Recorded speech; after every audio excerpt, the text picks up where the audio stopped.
Hello, so let's read the question. An exterior angle of a triangle is less than either of its interior opposite angle. So this is a very simple question and it's a true false question. So basically we have to deal with the key concept first. और हमें पता है कि यहाँ पे मैं true और false में बताना है, जवाब देना है.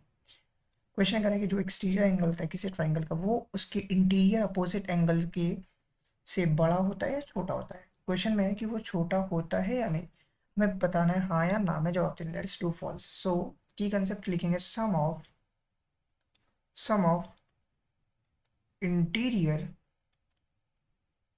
Angles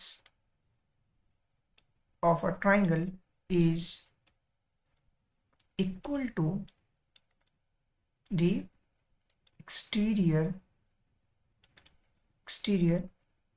opposite angle of a triangle.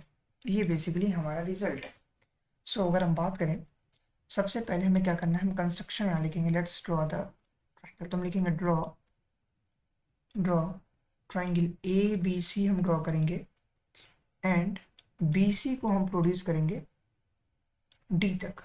B C is produced to D. जैसे लेट्स सी, ये मेरे पास एक ट्राइंगल है ए, ये हो गया ए, ये हो गया बी, ये हो गया सी और ये पॉइंट मेरे पास ये डी हो गया. तो भाई हमें क्या करना है, नाउ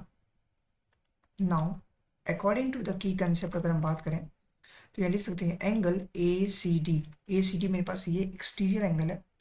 अब इसके अपोजिट में क्या है, इसके अपोजिट में ए और बी है, तो ये इज इक्वल टू होगा सम के angle A plus angle B के सम के बराबर होगा. सो वी कैन से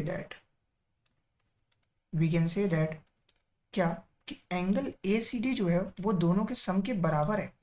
इसका मतलब angle A C D A से भी बड़ा है और angle A C D B से भी बड़ा है. That means angle A C D is greater than angle A और ए सी डी जो है वो एंगल बी से भी बड़ा है.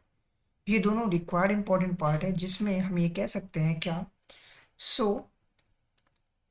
सो द आंसर इज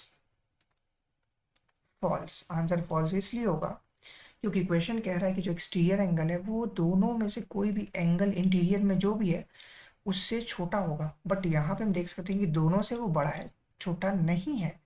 इसलिए जो आंसर हुआ हमारा वो फॉल्स हुआ. Hope you understand it well. Best of luck. Thank you.